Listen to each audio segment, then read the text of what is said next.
Man who avoids discomfort also avoids growth. You weren't born for a life of ease. You were born to expand. Every great life begins with an act of discomfort. You must force yourself to leave the cozy routines, the known habits, the soft lies that tell you it's okay to stay the same. Discomfort is your compass. It points toward transformation. You have goals, you have dreams, but they exist outside your current comfort zone. You will never touch them unless you step out. This means taking risks, facing fears, doing the thing that terrifies you, because that's where the reward is. You were not designed to sit and watch others rise. You are made of the same material as every great leader, every historical giant, every titan of achievement, but you must choose discomfort. Choose the early morning. Choose the hard conversation. Choose the new skill. Growth is not found where you are. It's found where you resist going. And that's exactly where you must go. The Bible reminds us in Amos 6:1, "Woe to those who are at ease in Zion. Comfort may feel good in the moment, but it lulls you away from your calling." Theodore Roosevelt, the 26th President of the United States, built a life of rugged challenge. Frail as a boy, he forced himself to embrace physical discomfort, boxing, hiking, and riding, to build both body and spirit. His discomfort became the seed of greatness. Let yours do the same. 2. Pain is the gateway to power. If you avoid pain, you also avoid power. That's the secret nobody wants to hear. Pain is not your enemy. It is your instructor, your sculptor, your divine blacksmith. Each time life strikes you, you are being shaped, molded, tempered, and yet we've been conditioned to shrink from the very fire that forges us. We were taught to dodge discomfort, to numb the sting, to mask the wound. But I ask you, what if the pain you dread is the very tool that builds your destiny? Think of the body of a warrior. The strength of the muscle does not come from ease. It comes from tension, from tearing, from fatigue. When a muscle is placed under strain, it breaks slightly, but not to weaken. It breaks to rebuild stronger. That is not destruction. It is divine design. And life is no different. The failures that shake you, the rejection that bruises your ego, the loneliness that echoes in your soul, these are not obstacles. They are initiation. Pain is the proving ground, the battlefield where the weak retreat and the strong emerge. The world's greatest achievers did not run from discomfort, they ran toward it. They did not avoid resistance, they trained under it. Thomas Edison faced 1,000 failures before perfecting the light bulb. Helen Keller, born both blind and deaf, endured the suffocating silence and darkness to become a beacon of human potential. Abraham Lincoln suffered loss after loss, heartbreak after heartbreak, and still rose to lead a fractured nation, not in spite of pain, but through it. Romans 5:3-4 whispers this eternal truth to us: "We glory in tribulations also, knowing that tribulation worketh patience, and patience experience, and experience hope." Your pain is not a punishment, it is a process. It refines your character, it burns away what is weak and reveals what is unbreakable. It tests your patience, sharpens your endurance, and teaches you how to hope. You must stop praying for escape. Do not beg for lighter burdens. Build a stronger back. Life is not meant to be easy. It is meant to be earned. Stop wishing for comfort. Wish for courage. Do not wait for the path to get smoother. Prepare your feet for the thorns. The moment you stop running from pain and turn to face it, everything changes. Because pain only chases cowards, but when you confront it, embrace it, endure it, you find it has no power over you. In fact, you take its power and make it your own. This is how warriors are made, not in comfort, not in silence, but in the fire. When you feel broken, know that you are being built. When you feel crushed, know that you are being crowned. Pain is the passage, not the prison. It is the corridor through which all strength must travel. So walk through it with fire in your eyes and steel in your spine. Carry your suffering like a sword, not a shackle. And remember, every scar you bear is proof that you survived the strike. And every step through pain is a step toward power. Do not retreat. Do not flinch. You were never meant to live a life of avoidance. You were born for the climb, the conflict, the crown. Let pain teach you. Let it stretch you. Let it forge you. For in your deepest suffering lies your highest strength and the glory of your true self waiting to emerge. That is how warriors are made. That is how you will be made. 3. Goals demand sacrifice. You say you want to win, but what have you given up to earn it? What have you laid on the altar of ambition? Every goal carries a price tag. Every dream issues an invoice. And if you are not paying that price daily in time, in effort, in comfort, discomfort, then the truth is you do not want it badly enough. People love to fantasize about success, but few are willing to fund that fantasy with sacrifice, because dreams are not handed, they are traded for. Traded for hours of discipline, traded for nights of solitude, traded for moments of leisure you'll never get. The man who achieves much has surrendered more. That is the unseen law of greatness. You cannot feast on distractions and expect to be fed by destiny. You cannot party like everyone, sleep like everyone, and still expect to rise like no one. Success does not emerge from convenience. It demands your full attention, your undivided commitment, your relentless endurance. You must choose, do you want to be entertained or do you want to be exceptional? Because you cannot have both. This path is not paved with applause. It is marked by absence, absent from parties, from comfort, from the crowd. You will rise in early mornings and labor in quiet rooms. You will be misunderstood, ridiculed, forgotten, and still you must stay the course, because you are not living for approval. You are living for results. You are building something sacred, something that only sacrifice can buy. Luke 14:28 asks, "For which of you intending to build a tower does not sit down first and count the cost?" Greatness is not an accident. It is an exchange. A life of meaning is built brick by brick, each brick paid for in energy, discipline, and delayed gratification. Sacrifice is not a loss. Booker T. Washington, born into the chains of slavery, he refused to be a prisoner of circumstance. He traded his comfort for education. He walked miles just to attend a schoolhouse. He scrubbed classrooms just for a seat in them. He was mocked, ignored, pushed aside, but he counted the cost and paid it in full. And with each sacrifice, he was building a tower of influence, of purpose, of legacy. He did not ask for ease. He asked for the opportunity to earn. That is the mindset of a winner. So I ask you now, what are you willing to give up? What comfort are you willing to burn? What convenience are you willing to bury? The answer to that question does not just shape your future, it defines it. No dream is too big, but every dream is too expensive for the undisciplined. If you're not trading for it, you're not trying for it. If you're not sacrificing for it, you're not serious about it. Begin today. Start trading. Start sacrificing.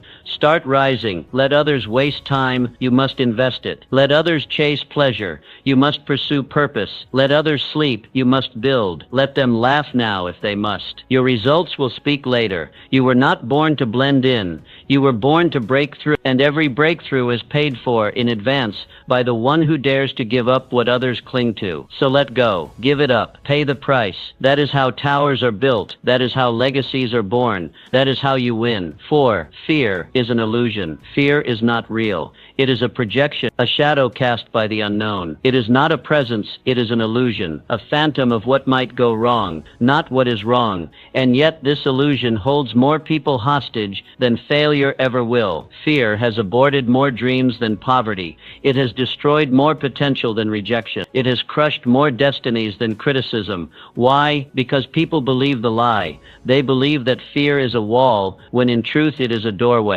Fear shows up right before your breakthrough. It is not a warning to turn back. It is a signal to press forward, because every victory, every promotion, every breakthrough you will ever experience will be preceded by a confrontation with fear. The fear of not being good enough, the fear of being laughed at, the fear of failing publicly. But these fears are not evidence of weakness. They are proof that you are on the threshold of something significant, something that matters, something worth fighting for. So what must you do when fear arrives? You show up louder, louder in your belief. Louder in your movement, louder in your action. You move anyway. You do not negotiate with fear. You do not wait for it to vanish, because it won't. Fear is a loyal companion to those who dream big. So let it ride in the back seat, but never hand it the wheel. March with it beside you if you must, but do not ever bow to it. You are not given a spirit of fear. That is not your inheritance. 2 Timothy 1:7 declares with divine certainty, "For God hath not given us the spirit of fear, but of power and of love and of a sound mind." Fear is not your portion, power is. Courage is, clarity is. God has already equipped you with everything you need to face the darkness and win. All you you must do is trust the power he placed in you. Fear is the enemy of destiny. It doesn't come to wound you, it comes to rob you of progress, rob you of peace, rob you of purpose. If you bow to fear, you lose everything. But if you rise in the face of it, if you defy it, you gain everything. Because courage isn't the absence of fear, courage is movement in the face of it. It is defiance with your feet, rebellion with your actions, resistance with your persistence. Helen Keller was both blind and deaf, two of the most isolating realities any human could endure.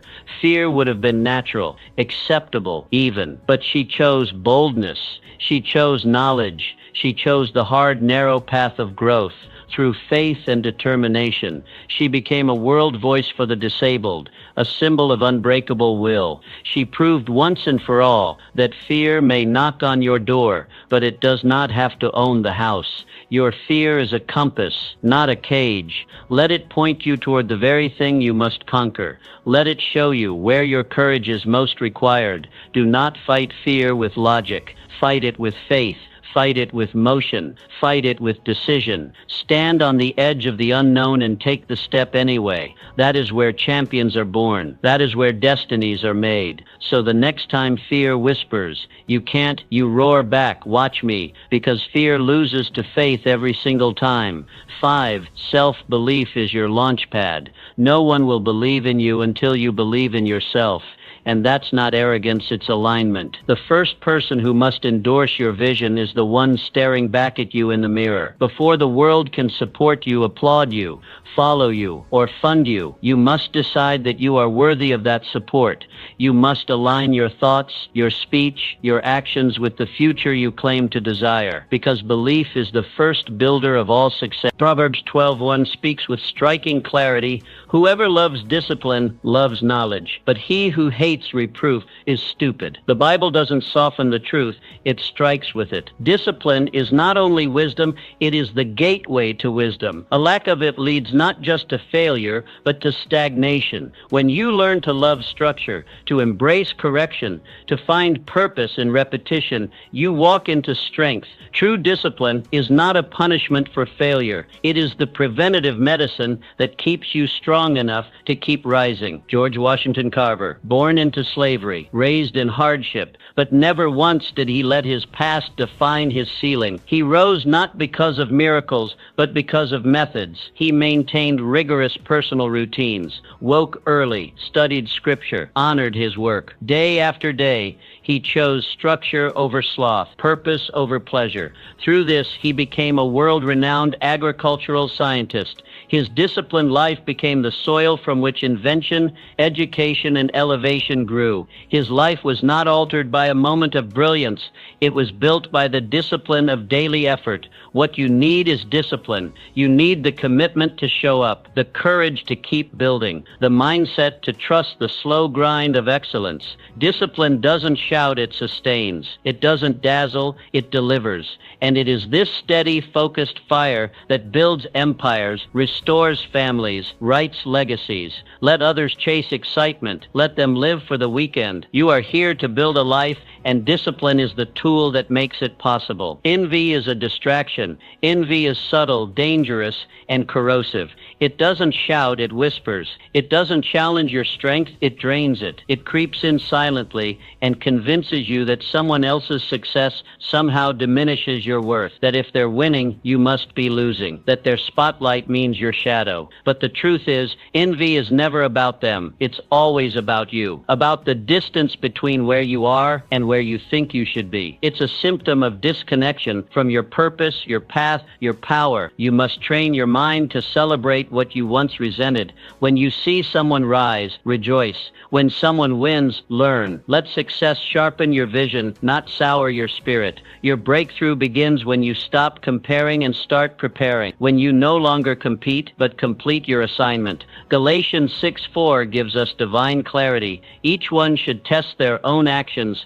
Then they can take pride in themselves alone without comparing themselves to someone else. God never asked you to outshine anyone, only to fulfill the work He placed in your hands. Comparison kills contentment, but focus breeds fruitfulness. The moment you fix your eyes on your lane, your power returns. You are not here to mimic, you are here to manifest. Henry Ford didn't waste his energy envying Thomas Edison or Nikola Tesla or the dozens of inventors grabbing headlines. He focused, he simplified. While others obsessed over innovation, he mastered process. His genius wasn't in inventing new ideas, it was in streamlining existing ones. And through that focus, he revolutionized the automobile industry. He didn't win by running in someone else's lane, he won by owning his own. That's the secret. You cannot win in a race you were never called to run, and there is no finish line in someone else's lane. Your timeline is yours. Your gifts are yours. Your journey is sacred and tailor-made. So stop glancing sideways.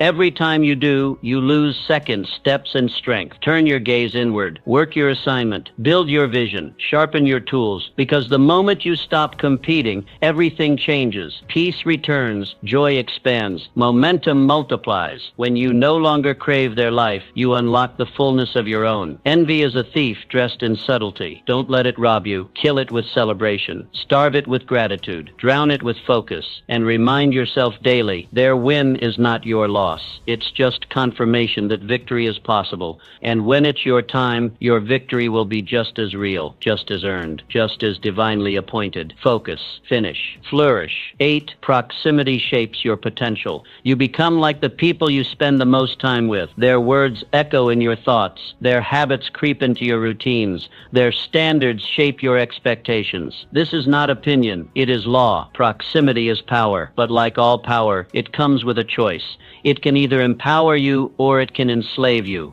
If you surround yourself with small thinkers, your dreams will shrink to fit their limitations. If you walk with the defeated, you will speak their language of excuses. But if you walk with the bold, your courage will ignite. If you sit among the disciplined, your own consistency will sharpen. You do not rise in isolation, and you do not fall alone. Your circle is a mirror reflecting either your potential or your patterns. Your inner circle is not just a group of people, it's a direction. It is either a cage that traps you in comfort or a catalyst that propels you toward greatness. That's why you must audit it. Who are you around? What do they normalize? Do they challenge your complacency or coddle your mediocrity? Do they hold you to a higher standard or help you justify staying the same? Proverbs 13:20 lays it bare. Walk with the wise and become wise, for a companion of fools suffers harm. Wisdom is contagious, but so is foolishness. There is no neutral environment. Your surroundings are always working on you, either pulling you forward or dragging you backward. This is why your relationships are not just social, they're strategic. Your circle is shaping your future. Andrew Carnegie, one of the wealthiest men of the early 20th century, understood this truth. Though born poor, he built a financial empire that reshaped industry. But Mr. Carnegie didn't rise alone. He formed a mastermind group, a close-knit circle of thinkers, builders, and visionaries. Men who challenged his ideas, sharpened his plans, and expanded his horizon. He credited much of his fortune to the collective mind of that circle. His wealth was a byproduct of proximity, not just to people, but to purpose. So look around. Who are you sharing space with? Who are you giving access to your mind, your time, your energy? Are they fueling your faith or feeding your fear? Are they sharpening your edge or dulling your ambition? Your environment is either incubating your greatness or suffocating it. If you want to grow, get around growers. If you want to rise, sit with risers.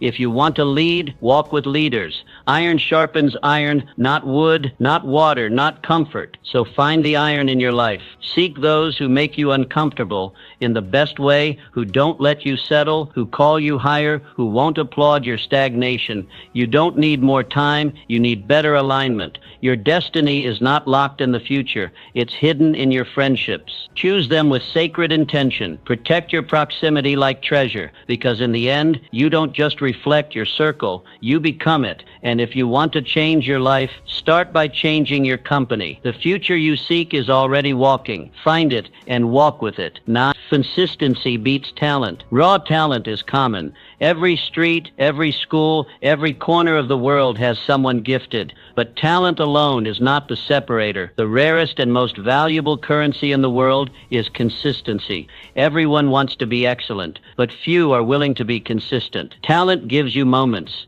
Consistency gives you mastery. You don't build a legacy in a single day. You build it brick by brick, action by action, day after day. It's not what you do once in a while that defines you. It's what you do daily. The repetition, the routine, the rituals that no one applauds but everyone eventually notices. Excellence is not the product of random bursts. It is the outcome of sustained effort. The grind is unglamorous. The work is often unnoticed. The results may be delayed, but over time, consistency compounds. One page written, one call made, one rep finished, one truth spoken. These small efforts repeated endlessly become the foundation of greatness. 1 Corinthians 15:58 says, "Be steadfast, unmovable, always abounding in the work of the Lord, knowing that your labor is not in vain." That verse is not just spiritual encouragement. It is life instruction. Your labor done faithfully is never wasted, even if no one sees it, even if it bears no immediate fruit. Every consistent act is a seed, and in time it must yield. Wilbur and Orville Wright, they weren't the most brilliant scientists. They weren't backed by unlimited resources. They weren't favored by perfect conditions, but they showed up again and again. Repeated crashes, tireless revisions, endless trial and errors. While others waited for better technology, for more certainty, the Wright brothers kept testing, kept building, kept failing forward. Their genius wasn't in brilliance, it was in persistence. And eventually the sky opened. Flight became real. History was changed. That is the power of consistency. You don't need the perfect plan. You need the perfect habit. You don't need to do everything at once. You need to do something every day. The man who keeps going long after it's boring is the man who wins. Because while others grow tired, he grows trained. While others seek motivation, he trusts momentum. Your dream is not asking for intensity. It's asking for reliability. Can you show up when no one claps? Can you repeat the action when the emotion fades? Can you still write when inspiration sleeps? That's where greatness is forged, not in lightning strikes, but in steady rain. So make your consistency your weapon. Build rituals that reinforce your purpose. Make excellence a system, not a mood. Let your discipline outlast your doubt, because the results you desire don't come from what you want to do. They come from what you're willing to repeat. Flight is not a gift. It's the reward of refusal to quit. So stay on the field. Trust the work. Repeat the step. And over time, watch your consistency become legacy. 10. Your destiny is waiting. Your life is not an accident. You are not here by chance or coincidence. You were born with purpose, wrapped in potential, and sent to this generation with divine intention. There is a reason you breathe today, a reason your heart beats through pain, through confusion, through every ordinary moment. But understand this, destiny does not chase. Destiny waits. It waits for your decision. It waits for your courage. It waits for your yes.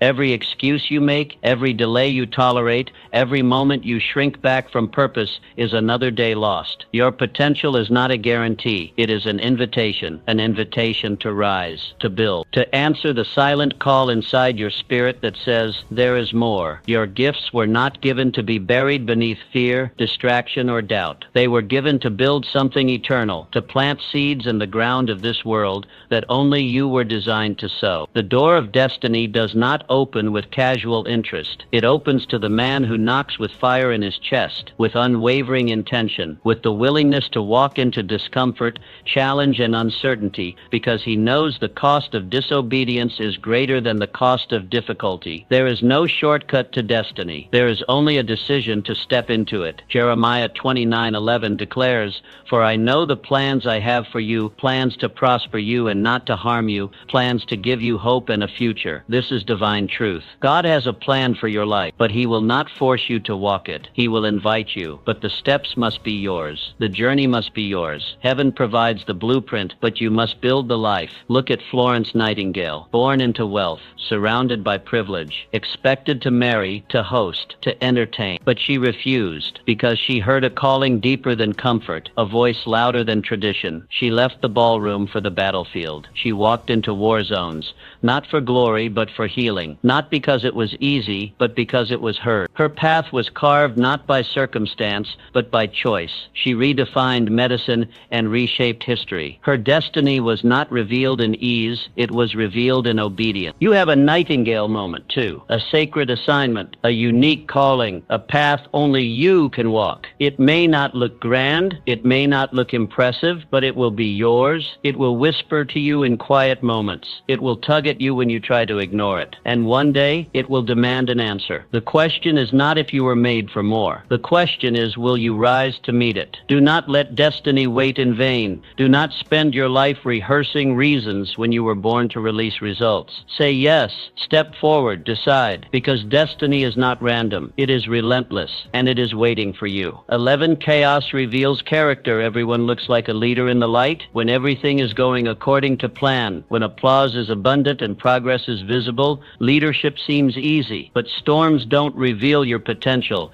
They reveal your preparation. When fear rises, when confusion reigns, when the plans collapse and the crowd scatters, that's when your character begins to speak. Chaos strips the mask. It silences the rehearsed speeches and exposes the real voice underneath. It shows who is rooted and who is merely reactive. In the moment of crisis, you discover whether your foundation was built on applause or on conviction. If you panic in chaos, you weren't prepared for purpose. If you stand firm, you've built wisely on principles, on faith, on unshakable truth. Psalm 46:1 says, God is our refuge and strength, a very present help in trouble. In other words, God doesn't run from storms. He shows up in them. He doesn't wait for your life to calm down to get involved. He is present in the disaster, and he offers not just comfort but strength, not just escape but endurance. This is the secret of true leadership. It doesn't depend on the absence of chaos, but on the presence of God. Look at Frederick Douglass. Born into slavery, raised in oppression, he lived through America's most turbulent times, from the shackles of bondage to the battlefield of civil war. And yet through the chaos he rose, not because the world made space for him, but because his spirit refused to shrink. He educated himself when it was forbidden. He spoke truth when it was dangerous. He led not because it was easy, but because he was anchored. His moral compass didn't sway with public opinion. His vision wasn't dimmed by resistance. He stood when the world shook.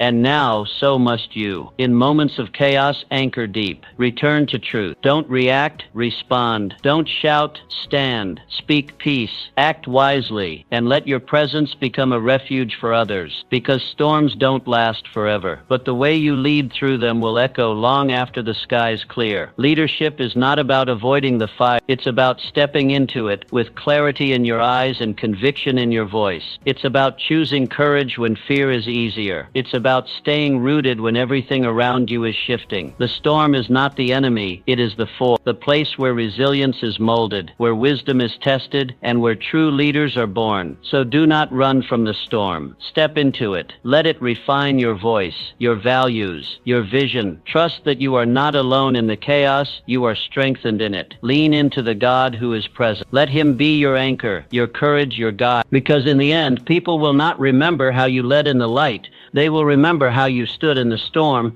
12. Silence builds strategy. In a world addicted to noise, silence is your secret weapon. While others rush to speak, you learn to listen. While the crowd reacts, you reflect. While they post and boast, you build. Because silence is not emptiness, it is strategy. It is the stillness before the strike, the pause before the masterpiece, the quiet where clarity is born. Noise demands attention. Silence commands it. If your life is too loud, too filled with distraction, reaction, and overstimulation, your vision will remain clouded. You cannot hear purpose through constant static. You cannot build legacy amid chaos. To lead, to create, to rise, you must withdraw. Think deeply, design carefully, then act decisively. The loud life scatters energy. The quiet life focuses it. The wisest moves in history were not made with applause in the background. They were made in solitude, in the early hours, in in the unseen work, in the places where no one is watching,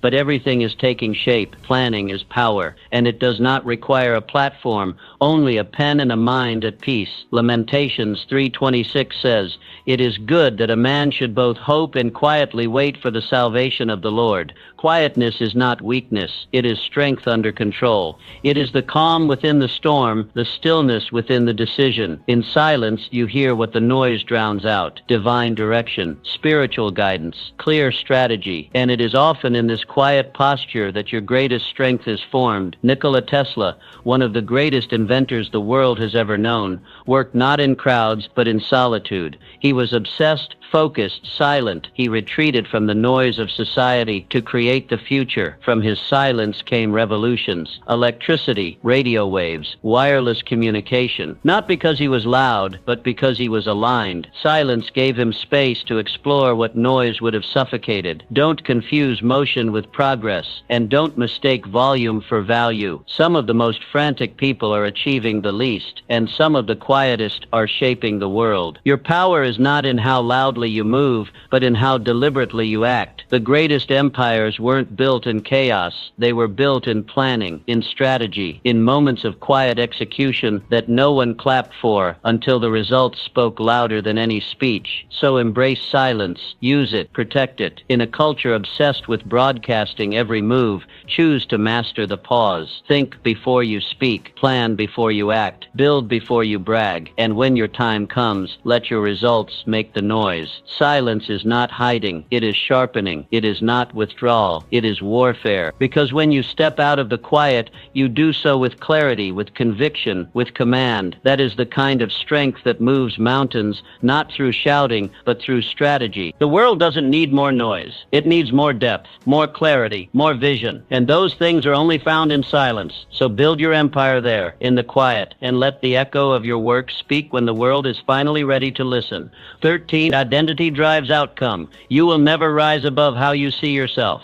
No matter how much talent you carry or how many opportunities come your way, your life will only expand to the size of your self-image. Your identity is the thermostat of your destiny. Set it low, and everything around you adjusts to that level. But raise it, raise how you see yourself. Speak about yourself, believe about yourself, and your life must rise to meet it. This is not about faking it. It's about becoming it. There is a difference. You are not pretending to be something you are not. You are speaking into existence the person you are capable of becoming. Identity is not given to you by the world. It is not assigned by your past. Identity is chosen before it is proven. You must declare who you are before your life confirms it. You must walk like it, talk like it, act like it, even when no evidence exists yet. Proverbs 23:7 says, "As a man thinketh in his heart, so is he." Your thoughts don't just inform your feelings, they construct your future. Who you believe you are determines what you attempt, how you respond, and what you attract. If you see yourself as unworthy, you will sabotage success. If you see yourself as destined, you will endure difficulty with purpose. Harriet Tubman was born into chains, raised in slavery, and surrounded by oppression. But she never saw herself as a slave. Deep in her soul, she believed she was meant to lead, to break chains, not wear them. And because she believed it, she acted on it. She escaped captivity, then returned again and again to lead others to freedom. Not because it was easy, but because her identity had already shifted. She wasn't walking as a former slave. She was walking as a liberator. Her vision of herself shaped her legacy and echoes through generations. You must do the same. Your current circumstances are not the final chapter. They are not your ceiling. They are your testing ground. But to rise above them, you must first rise within. You must change the way you see yourself, not as the victim, but as the victor, not as the overlooked, but as the ordained. Your future will not surpass your identity, so elevate your self-perception and your reality will begin to shift in response. Speak the identity you seek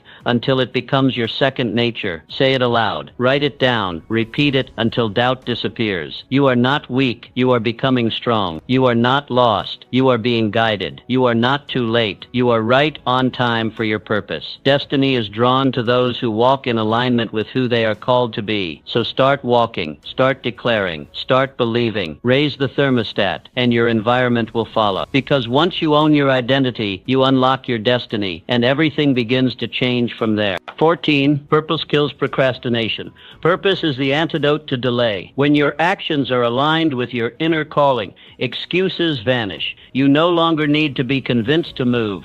You don't need motivation when you've found conviction. Purpose becomes the fire beneath your feet and the light ahead of your path. It gives you the reason and the resolve to stop stalling and start building. Because when you know why you're doing something, you stop asking how long it will take and start declaring how far you'll go. Purpose clarifies. It reveals what matters and what doesn't. It helps you filter distractions, say no to what doesn't serve the mission, and yes to what fuels your destiny. Purpose is not about passion. Passion comes and goes, but purpose stays. It's deeper than a feeling. It's a calling. It's the inner compass that points toward the assignment heaven has entrusted to you. And when you tap into that calling, energy flows. Resistance fades, not because life gets easier, but because your focus gets sharper. Procrastination isn't a symptom of laziness.